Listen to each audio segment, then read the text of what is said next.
Here we are back with Power Rankings. Week 3 already, almost halfway through the season. Just a couple more weeks and the All-Star balloting will start. Rudy Hernandez is going to give his player perspective as well. The top teams stayed the same, but everything else, we shook it up this week. So here we go with the Power Rankings. In the 5 spot, it should come as no surprise that we got the Sonics. As always, these guys are anchored by Red Johnson, Ken Maxey. And the big X factor here is whether or not they're going to be able to sign Tim Williams. I know there were some rumors on the network as to whether or not he was going to sign. If they do complete that signing, they're going to climb in these power rankings and become a real formidable force in this top flight. In the 4th spot, the Lakers. These guys are a pretty stagnant bunch. They're going to stay there. Solid team, led of course by Jason Breedlove, outspoken, always going to get his team ready to play every night. In the 3rd spot, this is an interesting spot because this week we have the Mavericks, and this week they face the Suns, which could ultimately dictate the flip-flop with these two teams. The Mavericks, of course, Tyrell Sledge's play every week you can count on.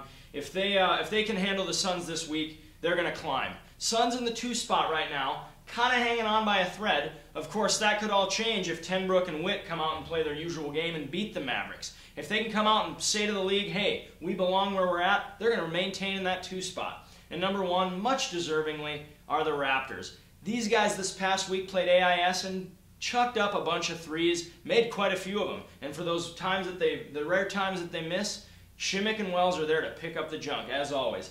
If these guys continue on their streak, they're unbeaten so far, and it looks like that could remain for the rest of the way. Number 1 spot, they deserve it, and until someone comes in and proves otherwise, they're going to stay there.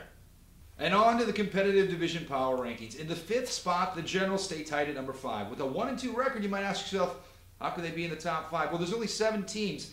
So fighting for that 5th spot this week, they're going up against Team Dime. So the spot is definitely on the line. Team Dime gets a win, we'll probably see him in this exact spot next week.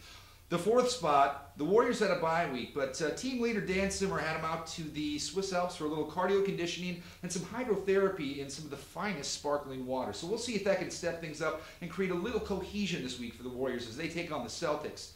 In the 3rd spot, Flight of the Condors, a 2-1 record. Dan Wheeler outscored the Celtics single-handedly last week.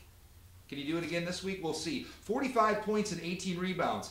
Definitely one of the top performances this year. Stay tuned to Dan Wheeler. I definitely think he's a solid candidate for MVP this year. In the 2nd spot, appropriate, the Mavs 2.0.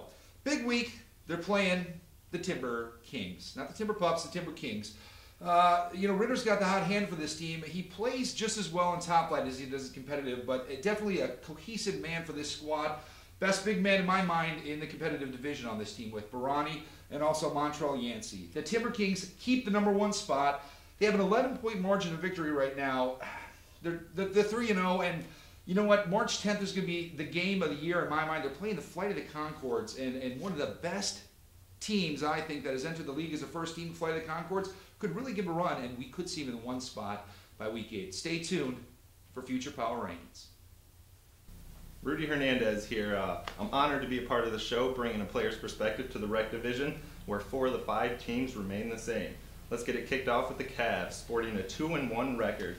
Cavs had a nice win over the 76ers last week. They have a nice balance of height, with 5 of their guys sporting over a 6'4" height advantage, and also some great guard play between Hartman and Erickson. Look for some movement out of the Cavs, because next week they got the Timber Puppies. If they can pull off an upset win, look for them to move up. If not, we'll probably see them drop off. Next up, we have the Pistons, also with a 2-1 record. They're the new kids on the block with a nice win over the mighty Clippers last week, led by some familiar faces in May and Hamilton. Next, we have the Sonics at 3-0. Nice, but they really haven't played too many of the top-tier teams as of yet. They're doing what they need to do, picking up some nice wins by some healthy margins, and watch out for the kid, J.J. Kirby. 17-13 is no joke. Mad Men, next up, holding down the 2 spot. Ton of offensive firepower on this squad. But the question I have with them, do they have enough shots to go around to make everyone happy? Last week they survived a tough, hard-fought win with LCO with the off night from Bradford. Let's see if they can keep it going. Timber Puppies, what can I say that hasn't already been said about these guys? Talent from top to bottom, 2 star players in Ball and Wenzel. Nice addition with Marco. I'm not going to say your last name because I'll butcher it, but look for them to stay on top for the rest of the season in my eyes.